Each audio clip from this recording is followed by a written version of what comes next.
जय हिंद सभी प्यारे दोस्तों को। मैं राहुल यादव आप सभी का स्वागत करता हूं अपने YouTube channel target classes UP पर। जैसे कि आप सभी को पता है कि 2024 का जो लोकसभा चुनाव था वो खत्म हो चुका है और 2024 के लोकसभा चुनाव के परिणाम भी आ चुके हैं और आपका कैबिनेट भी बन चुका है। तो जो भी हाल फिलहाल में यानी कि 2024 में जितने भी एग्जाम लगे हुए हैं, तो यहाँ पर 2024 के लोकसभा चुनाव और ये कैबिनेट से क्वेश्चन आने तो तय है। कोई भी ऐसा मंडे एग्जाम नहीं होगा जहां पे यहाँ से क्वेश्चन ना पूछ रहे हैं। तो आज हम लोग 2024 के लोकसभा चुनाव और उसके साथ साथ में अपना ये जो 2024 का नया कैबिनेट बना है इसके विषय में आज हम सभी लोग पढ़ेंगे। तो आज शुरुआत करते हैं हम लोग। और आप सभी को ये भी पता है कि 2024 का लोकसभा चुनाव था, ये एक ऐसा लोकसभा चुनाव था जिसमें अब की बार ये नहीं बताया जा सकता था कि किसकी सरकार बनेगी। और आज भी ये संशय बना हुआ है कि कहीं सरकार गिर ना जाए। और अब की बार जो 2024 के लोकसभा चुनाव को जो परिणाम आने थे, इससे पहले एग्जिट पोल आए और जो एग्जिट पोल आए वो भी एकदम झूठे साबित हुए हैं। तो लास्ट तक ये नहीं पता हो, कई ऐसी लोकसभा सीटें हुई है जहां पे मात्र 48 वोटों से लोकसभा के प्रत्याशी जीते गए। तो इस बार का जो लोकसभा चुनाव हुआ है वो बहुत ही जबरदस्त हुआ है और जो कंपटीशन था लोकसभा चुनाव का वो बहुत जबरदस्त कंपटीशन था। तो आइए जानते हैं कि जितने भी क्वेश्चन यहाँ से बन सकते हैं आज सारे क्वेश्चन हम लोग कवर करने का प्रयास करेंगे। ठीक है, तो सबसे पहले याद रखेंगे लोकसभा चुनाव 2024 ये किस नंबर का लोकसभा चुनाव था। तो याद रखेंगे जो 2024 में लोकसभा चुनाव हुए हैं वो 18वीं लोकसभा के चुनाव हुए, 18वें नंबर के। और इसमें 543 सदस्यों का चुनाव किया गया है। ठीक है, 543 सदस्यों के लिए ये चुनाव किए गए हैं। फिर आपसे पूछा जाता है कि चुनाव कब से कब तक चले। जो 2024 का लोकसभा चुनाव हुआ है यह कब से कब तक चला है। तो सभी लोग याद रखेंगे 19 अप्रैल 2024 से 1 जून 2024 तक चले हैं। ठीक है, तो इसे याद रखेंगे 19 अप्रैल से 1 जून 2024 तक चले हैं। तो ये सारे क्वेश्चन आपसे पूछे जाएंगे, इनको आप नोट करिएगा और पढ़ते हुए आगे चलिएगा। फिर आगे दिया गया 2024 के जो लोकसभा चुनाव थे कितने चरणों में हुए हैं, जो वोटिंग हुई है कितने चरणों में हुई है। तो याद रखेंगे 2024 में 7 चरणों में वोटिंग हुई है, यानी जो चुनाव हुआ है वो 7 चरणों में हुआ है। ठीक है, फिर आपसे पूछा जाएगा कितने दिन तक चला है। अगर आपसे पूछ ले कि 2024 का जो लोकसभा चुनाव था यह कितने दिन तक चला है, तो सभी लोग याद रखेंगे यह 44 दिन चला है। ठीक है, इसे याद रखना 19 अप्रैल से 1 जून तक टोटल 44 दिन चुनाव चला है और घमासान चुनाव में हुआ है, जबरदस्त चुनाव हुआ है। ठीक है, आगे देखिए लोकसभा चुनाव लड़ने की न्यूनतम आयु कितनी होती है। तो सभी को पता है लोकसभा चुनाव लड़ने के लिए न्यूनतम आयु 25 वर्ष होनी चाहिए। अब की बार कई लोकसभा प्रत्याशी ऐसे जीत कर गए हैं जो सिर्फ 25 साल पूरा ही हुए थे और सांसद बन गए। तो ये सारी चीजें आगे हम सभी लोग अभी जानेंगे। आगे बढ़ते हैं, अगला क्वेश्चन दिया हुआ है वर्तमान में मुख्य चुनाव आयुक्त कौन है। इसे जरूर याद रखिएगा, मुख्य चुनाव जो आयुक्त है वो है राजीव कुमार। ठीक है, तो राजीव कुमार को याद रखेंगे, इस बार के जो मुख्य चुनाव आयुक्त थे वो राजीव कुमार थे। और मुख्य चुनाव आयुक्त का कार्यकाल याद रखिएगा, जो मुख्य चुनाव आयुक्त होता है उसका जो कार्यकाल होता है अधिकतम 6 माह या फिर 65 वर्ष, इनमें से कोई भी एक पूरा कर ले तो उसका कार्यकाल खत्म हो जाता है। चाहे वो 6 साल का हो, मान लो कि 40 साल में कोई बन गया है मुख्य चुनाव आयुक्त, तो वो मात्र 6 साल रहेगा, यानी 46 साल में वो अपने पद से हट जाएगा। हो सकता है कि कोई 60 साल में बना है, अगर वो 6 साल नहीं पूरा कर पा रहा लेकिन 60 साल में बन गया तो 65 साल पूरा यानी 5 साल में उसे रिटायर कर दिया जाएगा, बाहर कर दिया जाएगा। तो याद रखेंगे जो मुख्य चुनाव आयुक्त होता है उसका कार्यकाल 6 वर्ष या अधिकतम 65 वर्ष तक, इसके आगे उसे नहीं रखा जाएगा, हटा दिया जाएगा। फिर आपसे पूछा जाएगा लोकसभा चुनाव 2024 का जो परिणाम आया है ये किस तारीख को आया था। तो जो 2024 की लोकसभा का जो परिणाम आया था वो 4 जून को आया था।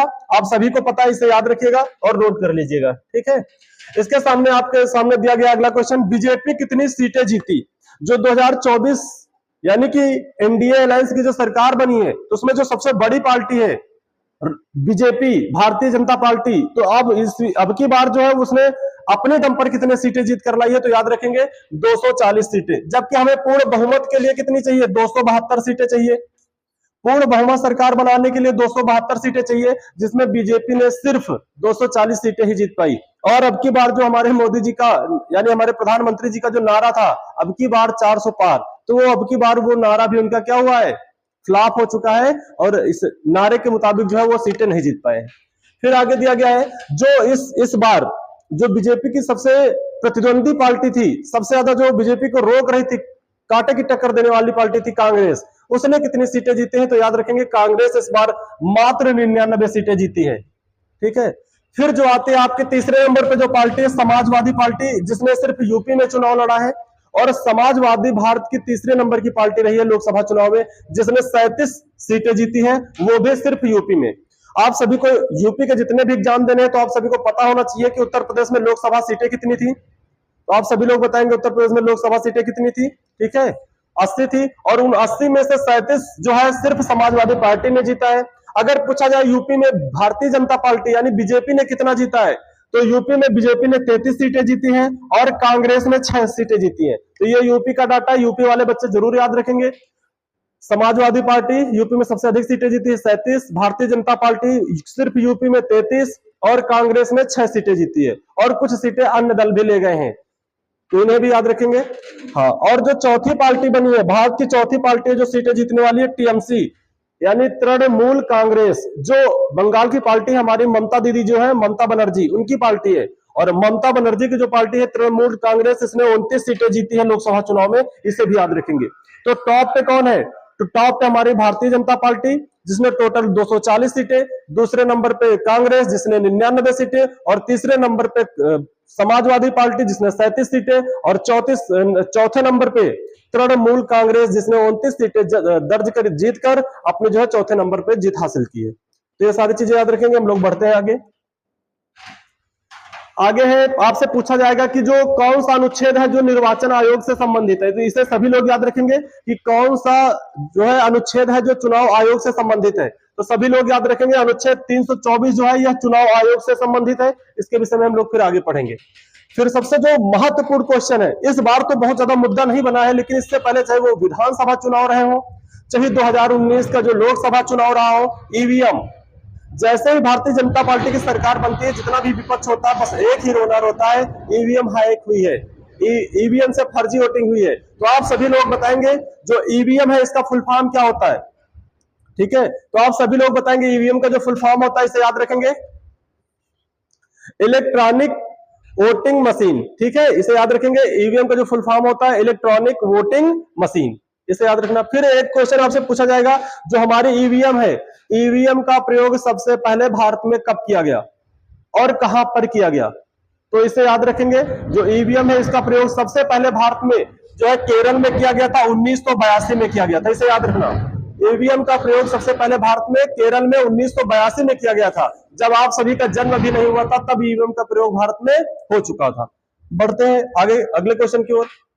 फिर पूछा जाएगा आपसे कि 2024 में कितने लोगों ने मतदान दिया, यानी कितने लोग ने मतदान किया है इस बार 2024 के चुनाव में। तो याद रखेंगे 64.2 करोड़ लोगों ने इस बार मतदान किया है, जो 2019 के लोकसभा चुनाव से अब की बार जो परसेंटेज है वो घट गया है। पिछली बार ज्यादा लोगों ने मतदान किया था। तो ये सारी चीजें याद रखेंगे आप लोग। बढ़ते हैं आगे। फिर आगे हम लोग पढ़ेंगे 2024 का कैबिनेट, क्योंकि कैबिनेट में बहुत ज्यादा फेरबदल भी हुआ है। कई लोगों को अपने ही पद मिले हैं, लेकिन कई लोग हैं जिनके पद बदल गए हैं, और कई ऐसे कैबिनेट मंत्री हैं जिनसे अब की बार पद छीन लिया गया है, और कई ऐसे कैबिनेट मंत्री हैं, सांसद भी थे और साथ में कैबिनेट मंत्री भी थे 2019 से लेकर 2024 तक, और इस बार अपनी सीट नहीं बचा पाए, अपनी सीट भी हार गए, इस वजह से उन्हें वहां से हटाया गया है। तो देखते हैं कि कितना फेरबदल हुआ, कितना उलट पलट हुआ इस बार के कैबिनेट में। तो सबसे पहले याद रखेंगे, पद एक तरफ है और दूसरी तरफ है नाम। तो पद में सबसे पहले बताएंगे कि प्रधानमंत्री कौन बना है, तो आप सभी को पता है लगातार तीसरी बार प्रधानमंत्री बने हैं अब की बार फिर से नरेंद्र मोदी। ठीक है, फिर आपसे पूछा जाएगा कि 2024 में रक्षा मंत्री किसे बनाया गया है, तो रक्षा मंत्री आपके बने हैं राजनाथ सिंह। पिछली बार भी राजनाथ सिंह ही रक्षा मंत्री थे। फिर आपसे पूछा जाएगा गृह मंत्री किसे बनाया गया है, अब की बार जो है 2024 में गृह मंत्री आपके हैं अमित शाह। पिछली बार भी अमित शाह ही गृह मंत्री थे। ठीक है, इसे याद रखेंगे। फिर आपसे पूछा जाएगा कि सड़क परिवहन और राजमार्ग मंत्री किसे बनाया गया है, तो जो सड़क परिवहन और राजमार्ग मंत्री हैं वो आपके हैं नितिन गडकरी जी। ठीक है, इन्हें याद रखेंगे, सड़क परिवहन और राजमार्ग मंत्री नितिन गडकरी जी को बनाया गया है। फिर आपके सामने दिया गया है स्वास्थ्य एवं परिवार कल्याण मंत्री। जो स्वास्थ्य एवं परिवार कल्याण मंत्री बने हैं वो बने हैं आपके जेपी नड्डा जी बनाए गए हैं। इन्हें याद रखेंगे, स्वास्थ्य परिवार कल्याण मंत्री जेपी नड्डा। फिर आपके सामने दिया गया वित्त मंत्री निर्मला सीतारमण जी को बनाया गया है। ठीक है, फिर आपके सामने दिया गया वाणिज्य और उद्योग मंत्री, और ठीक है, वाणिज्य और उद्योग मंत्री किसे बनाया गया है, इस जो वाणिज्य और उद्योग मंत्री है ये पीयूष गोयल जी को बनाया गया है। फिर आपको पता होना चाहिए विदेश मंत्री किसे बनाया गया है, तो विदेश मंत्री पहले भी थे एस जयशंकर, और अब की बार फिर से विदेश मंत्री एस जयशंकर जी को बनाया गया है। फिर आपसे पूछा जाएगा शिक्षा मंत्री, इसे तो आप जरूर याद रखेंगे क्योंकि शिक्षा मंत्री हम लोगों के लिए बहुत महत्वपूर्ण है, और शिक्षा मंत्री के ऊपर हम लोगों की भी जिम्मेदारियां हैं और हम लोग भी उसके ऊपर निर्भर है। इसे याद रखेंगे, शिक्षा मंत्री जो बनाए गए हैं इस बार बनाए गए हैं धर्मेंद्र प्रधान जी को। तो याद रखेंगे शिक्षा मंत्री कौन बनाए गए, धर्मेंद्र प्रधान जी बनाए गए। मंत्री इस बार बनाया गया है वो अश्विनी वैष्णव जी को बनाया गया है, और जो संचार मंत्री हैं वो ज्योतिरादित्य सिंधिया जी को बनाया गया है। और सिंधिया के विषय में आप सभी लोगों ने पढ़ा होगा हिस्ट्री में, मध्य प्रदेश के लोग रहने वाले हैं। और जल शक्ति मंत्री जो है वो हमारे बनाए गए हैं CR पाटिल जी को बनाया गया है। और इस्पात मंत्री जो बनाया गया है वो HD कुमारस्वामी जी को बनाया गया है। और ग्रामीण विकास मंत्री जो है वो शिवराज सिंह मामा जी को बनाया गया है, जो मध्य प्रदेश के पूर्व CM भी रह चुके हैं और काफी चर्चित है। जो 8 लाख प्लस, शिवराज सिंह चौहान से याद रखेंगे, 8 लाख प्लस वोटों से जीत दर्ज की है, इन्हें जरूर याद रखेंगे। 8 लाख प्लस यानी कि तीसरा नंबर था सबसे ज्यादा जो वोट पाने वाले, सबसे ज्यादा मतों से जीतने वाले व्यक्ति थे, इन्हें याद रखेंगे। और एक फिर नाम आता है खाद्य प्रसंस्करण जो मंत्री हैं, ये चिराग पासवान जी को बनाया गया है, जो कि आज की डेट में ये कहा जा सकता है कि बिहार की राजनीति में क्रांतिकारी के रूप में काम कर रहे हैं चिराग पासवान, इन्हें भी याद रखेंगे। और जो पर्यटन मंत्री बनाया गया है गजेंद्र सिंह शेखावत जी को बनाया गया पर्यटन मंत्री, जो आप सभी को घूमने की परमिशन देते हैं। आगे याद रखेंगे कोयला मंत्री जो बनाया गया जी किशन रेड्डी जी को बनाया गया है। और पर्यावरण वन एवं जलवायु मंत्री जो बनाया गया वो भूपेंद्र यादव जी को बनाया गया है। महिला और बाल विकास मंत्री इस बार याद रखेंगे, महिला और बाल विकास मंत्री अन्नपूर्णा देवी जी को बनाया गया, जो पिछली बार हर एग्जाम में पूछा गया है महिला बाल विकास मंत्री, तो अब की बार याद रखेंगे अन्नपूर्णा जी को बनाया गया है। फिर याद रखेंगे जो कपड़ा मंत्री है, वस्त्र मंत्री हमारे गिरिराज सिंह को बनाया गया है। तो ये सारा कैबिनेट आप सभी लोग याद रखेंगे क्योंकि इस बार कैबिनेट से और 2024 के लोकसभा चुनाव से जरूर क्वेश्चन पूछे जाएंगे। अभी कुछ क्वेश्चन उनको आगे कवर करने का प्रयास करते हैं हम लोग और देखते हैं, ठीक है। आगे याद रखेंगे महत्वपूर्ण सीटें आपके सामने, जो सबसे महत्वपूर्ण और सबसे चर्चित सीट रही है इस बार की अमेठी, और सभी लोग याद रखेंगे सबसे चर्चित सीट थी जो अमेठी, जहां से लड़ रही थी हमारी कैबिनेट मंत्री स्मृति ईरानी जी, और दावा कर रही थी, और यही वो सीट है, अमेठी ही सीट है जो कांग्रेस का गढ़ कही जाती है, जहां से पिछली बार राहुल गांधी कांग्रेस का सबसे बड़ा चेहरा, और उनको जो है स्मृति ईरानी जी ने इसी सीट पे हराया था। लेकिन 5 साल बाद एकदम सब बदल गया, और अमेठी सीट जो थी जहां से स्मृति ईरानी जी जो सांसद थी और कैबिनेट मंत्री भी बनाई गई थी, इस बार अमेठी की सीट हार गई। तो याद रखेंगे जो अमेठी की सीट है वो स्मृति ईरानी इस बार हार चुकी है, और जो हराने वाला व्यक्ति है यानी कि कांग्रेस का जो प्रत्याशी जिसने स्मृति ईरानी जी को मात दिया है इस बार, उन्हें याद रखेंगे किशोरी लाल, ठीक है। ये कांग्रेस परिवार के काफी करीबी माने जाते हैं किशोरी लाल, और इस बार अमेठी सीट के विजेता रहे किशोरी लाल, और स्मृति ईरानी जी को हरा दिया है। और इस बार अमेठी की जनता ने एक नया नाम दिया स्मृति ईरानी जी को, सिलेंडर रानी, इसे भी याद रखेंगे। अमेठी की जनता ने स्मृति ईरानी का नाम चेंज करके सिलेंडर रानी नाम दे दिया है, और ये इसलिए दिया क्योंकि कभी सिलेंडर थोड़ा सा दाम बढ़ता था तो ये सिलेंडर लेकर धरना देती थी, और आज की डेट में जो है सिलेंडर का जो रेट है वो काफी बढ़ चुका है। और इनका जो सबसे हार का जो मुद्दा बना है अमेठी में, इन्होंने पिछली जो 2019 में जो लोकसभा चुनाव हुए थे, इन्होंने कहा था कि यहाँ पे हम अमेठी में 13 किलो रुपए चीनी कर देंगे, लेकिन ऐसा करने में ये सफल नहीं हो पाई। इस वजह से अब की बार इनको अमेठी से करारी हार देखनी पड़ी है। तो इन्हें याद रखेंगे अमेठी की सीट से किशोरी लाल यादव विजेता है, स्मृति ईरानी को हरा दिया है। फिर याद रखेंगे जो दूसरी सबसे चर्चित सीट है वो है मांडी सीट, जो हिमाचल प्रदेश में पड़ती है।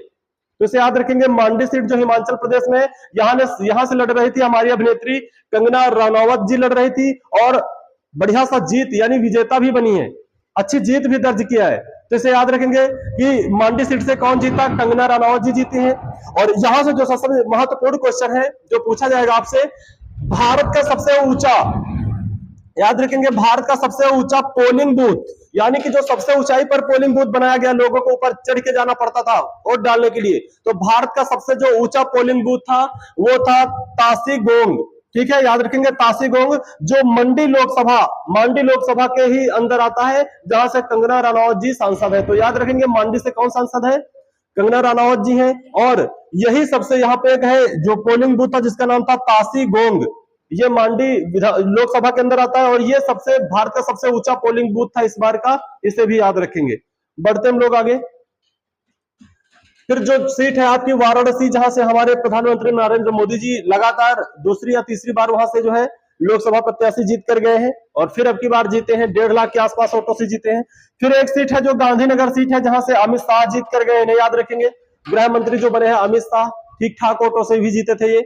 फिर ये 2 सीटें याद रखना, जो रायबरेली है, इस बार सबसे ज्यादा रायबरेली पे सबकी नजर थी, क्योंकि रायबरेली से कांग्रेस का सबसे बड़ा चेहरा लड़ रहा था राहुल गांधी, और 5 लाख के आसपास, लगभग 5 लाख वोटों से ये जीत कर यहां से गए हैं, इसे याद रखेंगे। राहुल गांधी जी रायबरेली से 5 लाख वोटों से लगभग जीते हैं। और राहुल गांधी जो थे, ये रायबरेली के साथ साथ वायनाड से भी चुनाव लड़े थे और वायनाड की सीट भी जीत चुके। तो याद रखना, रायबरेली और वायनाड से राहुल गांधी ने जीत दर्ज की है और लोकसभा प्रत्याशी बनेंगे।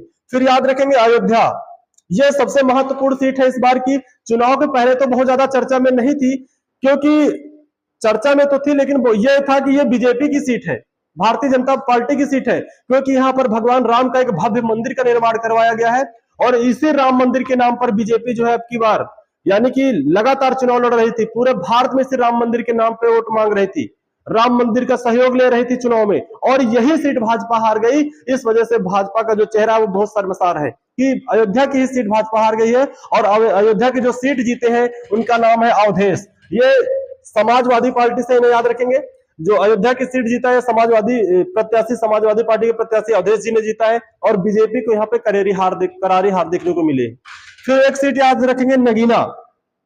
आप सभी को पता है कि भीम आर्मी करके एक संगठन बना हुआ है, एक दल है भीम आर्मी के नाम से, और जिसके संस्थापक है चंद्रशेखर रावण साहब। और ये चंद्रशेखर रावण जी ने नगीना से एक अच्छी खासी जीत दर्ज की है। याद रखेंगे कि जो नगीना से कौन जीता है, तो चंद्रशेखर रावण जी जीते हैं, जो भीम आर्मी के प्रमुख माने जाते हैं। तो ये सारी महत्वपूर्ण सीटें याद रखेंगे। मेरठ दिया गया हमारा, इसे याद रखेंगे। जो मेरठ है, मेरठ से जो चुनाव जीत कर गए हैं वो अरुण गोविल जी चुनाव जीत कर गए हैं। और अरुण गोविल जी को आप सभी लोग जानते हैं कि जो रामायण में भगवान श्री राम का रोल अदा कर रहे थे, अरुण गोविल जी, वही अरुण गोविल है जिन्होंने मेरठ से चुनाव लड़ा है और जीत दर्ज की है। ये भारतीय जनता पार्टी यानी बीजेपी से चुनाव लड़े थे, ठीक है।